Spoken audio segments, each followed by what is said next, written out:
कैसे हैं प्यारे बच्चों? उम्मीद करता हूँ एकदम अच्छे होंगे और बढ़िया से पढ़ाई कर रहे होंगे। आपको पता है पाथ टू पेपर्स,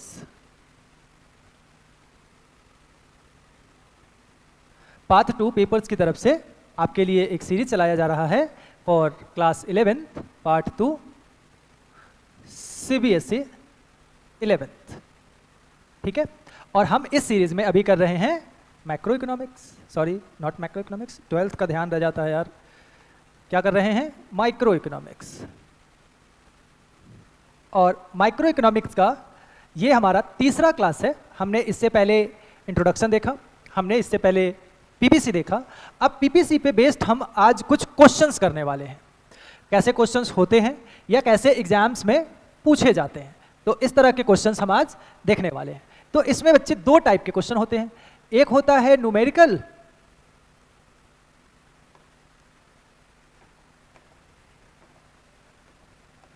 एक क्या होता है? न्यूमेरिकल होता है, यानी कुछ नंबर्स कुछ सिचुएशन देगा, उससे आपसे कुछ पूछ लेगा।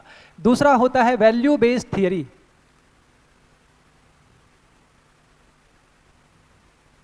ठीक है, मतलब कोई एक एप्लीकेशन या वैल्यू आपको दे देगा और उस पर एक क्वेश्चन पूछ लेगा। जैसे अगर इसमें एक क्वेश्चन मैं आपसे पूछूं तो मैं ऐसे कह दूंगा कि अ मैसिव अर्थक्वेक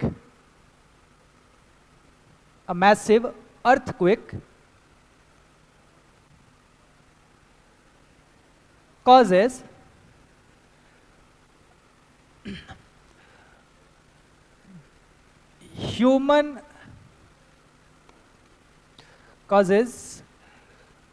several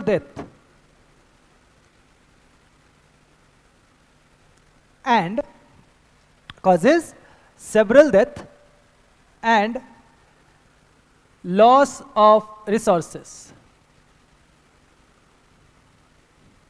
ठीक है, तो हाउ विल इट इम्पैक्ट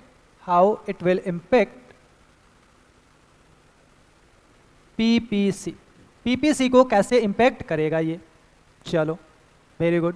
देखो कितना आसान क्वेश्चन होता है। अगर आपने सही से देखा होगा, लास्ट क्लास में मैंने इसकी थियरी कराई थी। अगर आपने थियरी नहीं देखा है, आप फर्स्ट टाइम वॉचर हो, पहली बार आ रहे हो, इस वीडियो को देख रहे हो, तो मेरा रिकमेंडेशन होगा कि आप पाथ टू CBSE के इस नाम से इस चैनल पे जाओगे, पाथ टू पेपर्स में आपको एक प्लेलिस्ट मिलेगा इस नाम से, path to CBSE 11। Path to CBSE 11th में इससे पहले के जो भी माइक्रो इकोनॉमिक्स के वीडियोस हैं, पहले आप वो देखें। ठीक है, अगर आप ध्यान से इस वीडियो को देखेंगे तो आपको पता चलेगा कि ये क्वेश्चन कितना सिंपल है। ठीक है, आपसे क्या पूछ रहा है बच्चे कि इम्पैक्ट क्या होगा पीपीसी पे। ठीक है, तो पहले इम्पैक्ट दिखाने के लिए सबसे पहले तो हमको पता होना चाहिए पीपीसी क्या है। ठीक है, तो पहले हम क्या कर लेंगे? पीपीसी ड्रॉ कर लेंगे। चलो, पीपीसी हमने क्या कर लिया? ड्रॉ कर लिया। यहां क्या दिखाते हैं? यहां दिखाते हैं गुड एक्स और यहां क्या दिखाते हैं? Good Y. ये मेरा पीपीसी है, ये मैंने ड्रॉ कर लिया। अब मुझे एक बात बताओ, अगर आपने वीडियो देखा है तो पीपीसी में जब भी ऐसा कुछ हो कि रिसोर्स घट जाए, क्या हो जाए? लॉस ऑफ रिसोर्सेस हो जाए। यही तो कह रहा है ना भाई, सेवरल डेथ हुए हैं, मर गए लोग, या लॉस ऑफ क्या हुआ है? फिजिकल रिसोर्सेस हुआ है। तो रिसोर्सेस कम होते हैं तो बताओ क्या होता है? पीपीसी शिफ्ट हो जाता है लेफ्ट में। इतनी सी तो बात है। तो कैसे इंपैक्ट करेगा? It will shift PPC towards left या टुवर्ड्स ओरिजिन, या ऐसे कह सकते हो बैकवर्ड, कुछ भी बोलो। ठीक है, तो इस तरह से आपको क्वेश्चन देखने को मिलता है। ठीक है, आप अपने बुक को फॉलो कर सकते हैं और भी कई सारे क्वेश्चंस के लिए। दूसरा इसमें होता है न्यूमेरिकल। तो बेसिकली पहला होता है, पहला हमने कहा था बट पहले मैंने दूसरा क्वेश्चन करा दिया। न्यूमेरिकल के अंदर क्या होता है? न्यूमेरिकल के अंदर कुछ ऐसा आपको एक क्वेश्चन दे देगा, ऐसे बॉक्स में एक क्वेश्चन आपको मिलेगा, say I can say good X good Y. ठीक है, कुछ ऐसे होगा, good X and good Y. Good X की कहानी कुछ कैसी होगी कि एक्स हम प्रोड्यूस कर रहे थे मान लो 100 यूनिट, उस समय वाई प्रोड्यूस कर रहे थे 0। ये आपको क्वेश्चन गिवन होगा। फिर वाई के 1 यूनिट के लिए एक्स का मैंने सेक्रीफाइस किया 5 यूनिट और मैं प्रोड्यूस कर रहा था 95।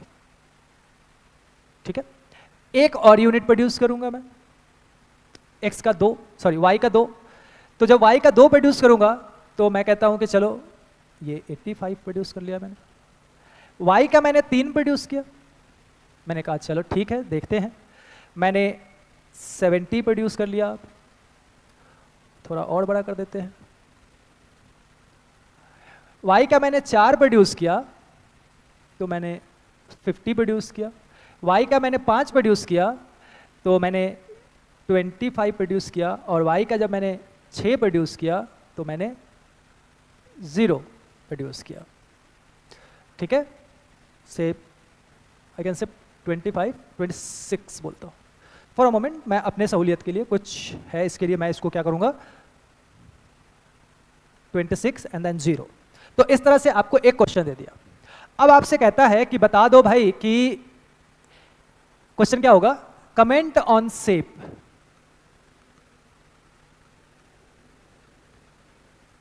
Comment on shape. तो अगर आप पीपीसी का फर्स्ट लेक्चर देखेंगे तो वहां पे मैंने डिस्कस किया हुआ है कि पीपीसी के 2 प्रॉपर्टी होती हैं, एक होता है कॉनकेव टू द ओरिजिन और दूसरा होता है डाउनवर्ड स्लोपिंग। ये 2 पीपीसी के क्या है प्रॉपर्टी है। ठीक है, तो मैंने उसमें यह भी बताया था कि डिफरेंट शेप्स पॉसिबल हैं, जैसे कि ऐसा, जैसे कि ऐसा, जैसे कि ऐसा, ये सारे शेप्स पॉसिबल है अलग अलग केसेस में, और वो केसेस क्या होते थे स्लोप, यानी अलग अलग स्लोप में अलग अलग शेप भी यहाँ पे क्या है पॉसिबल है। अब वो अलग अलग शेप कैसे होंगे, ठीक है, वो डिपेंड करेगा कि आपका स्लोप कैसा है, और स्लोप को क्या बोलते थे एमआरटी, और एमआरटी क्या होता था लॉस अपॉन में गेन होता था। तो यानी कि मुझे वो निकालना होगा लॉस अपॉन में गेन। तो एक बात बताओ, इसको देखो और इसको देख के बताओ लॉस किस में हो रहा है x में, तो यानी कि चेंज इन x अपॉन में चेंज इन y, ये फॉर्मूला हो जाएगा। तो हम क्या करेंगे, हम पहले इस टेबल को कुछ ऐसे लिखेंगे, यहाँ पे लिखेंगे गुड x, फिर लिखेंगे गुड y, फिर लिखेंगे चेंज इन x, फिर लिखेंगे चेंज इन y, और फिर लिखेंगे MRT। ये चीज हम क्या करेंगे यहाँ पे लिख लेंगे। ठीक है, तो good x good y change in x change in y। Good x आपको दे रखा है कितना है 100, 100 के बाद 95, 95 के बाद 85, 85 के बाद 70, 70 के बाद 50, फिर 26, फिर 0। गुड y आपको कितना है 1 2 3 4 5 6, 1 2 3 4 5 6, ओके 0 से है, सॉरी 0 1 2 3 4 5 एंड 6, ये हो गया। अब यहां से हम चेंज इन x निकाले तो चेंज इन x क्या होगा बताओ, पहले पॉइंट पे बच्चे कोई चेंज नहीं होता, ये हमेशा ध्यान रखना आप। ठीक है, इसको करोगे तो कितने का चेंज हुआ 5 का, फिर दूसरे के लिए कितने का हुआ 10 का,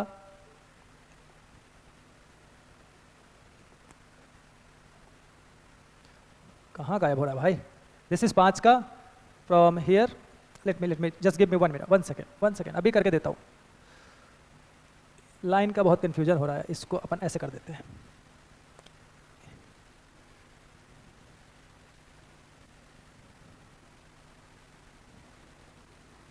अब ठीक है, नीचे स्पेस थोड़ा कम है, कोई नहीं मैनेज कर लेंगे।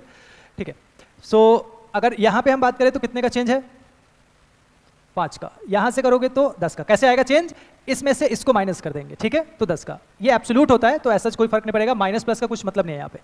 ठीक है, यहाँ से 15, यहाँ से 20, यहाँ से 24 और यहाँ से 26 का चेंज। ठीक है, y में कितने का चेंज है, पहले पे कुछ नहीं 1 1 1 1 1। ठीक, MRT अगर आप निकालोगे तो MRT क्या होगा, लॉस किस में हो रहा है इसमें हो रहा है, गेन किस में हो रहा है इसमें हो रहा है, तो लॉस अपॉन में गेन विच इज 5 10 15 20 25 एंड 26। तो आप क्या कह सकते हो भाई MRT, देखो जैसे जैसे क्वांटिटी नीचे जा रहा है, जैसे जैसे क्वांटिटी हम कहाँ जा रहे हैं नीचे की तरफ, यानी कि इधर की तरफ बढ़ रहे हैं, तो हम कह सकते हैं कि हमारा MRT क्या है इंक्रीजिंग है। तो जब भी MRT इंक्रीजिंग होता है तो बच्चे शेप कैसा बनता है, तो आप कहोगे सर MRT जब इंक्रीजिंग होता है तो शेप होता है कॉनकेव टू द ओरिजिन। कैसा होता है बेटा, कॉनकेव टू द ओरिजिन। यहाँ क्या दिखाओगे गुड y, यहाँ क्या दिखाओगे गुड x, और शेप कैसा हो जाएगा ऐसा। अगर इसी क्वेश्चन में ये उल्टा हो जाता 26 25 20 15 5 एंड 0 ऐसा हो जाता, तो मेरा शेप कैसा हो जाता, शेप भी उल्टा हो जाता, यानी कि कॉन्वेक्स टू द ओरिजिन हो जाता, और अगर कांस्टेंट रह जाता तो कांस्टेंट शेप बन जाता। उम्मीद करता हूं समझ में आ गया होगा। स्टे सेफ, स्टे कनेक्टेड आगे के वीडियोस के लिए, ठीक है। और अगर वीडियो समझ में आ रहा है तो देखो बच्चों, वैसे मैं यार इतना मेहनत कर रहा हूँ, मैं कभी बोलता नहीं हूँ कि आप क्या करो, ठीक है, आपको पता है करना क्या है। तो अगर आपको वीडियो अच्छी लग रही है तो नीचे एक बटन होता है, सब्सक्राइब कर दिया करो, ठीक है। चलो बाय बाय, टाटा। अच्छा, एक छोटा सा अनाउंसमेंट, इन सभी क्वेश्चनों के अगर आपको और ऐसे क्वेश्चन चाहिए तो इसके नोट्स आपको मिलेंगे मेरे टेलीग्राम चैनल पे। टेलीग्राम चैनल का नाम भी सेम चैनल के नाम से ही है, पार्ट 2 पेपर्स, और आपको इसका लिंक हमारे डिस्क्रिप्शन बॉक्स में मिल जाएगा, ठीक है। चलिए मिलते हैं अगली क्लास में, टाटा बाय बाय।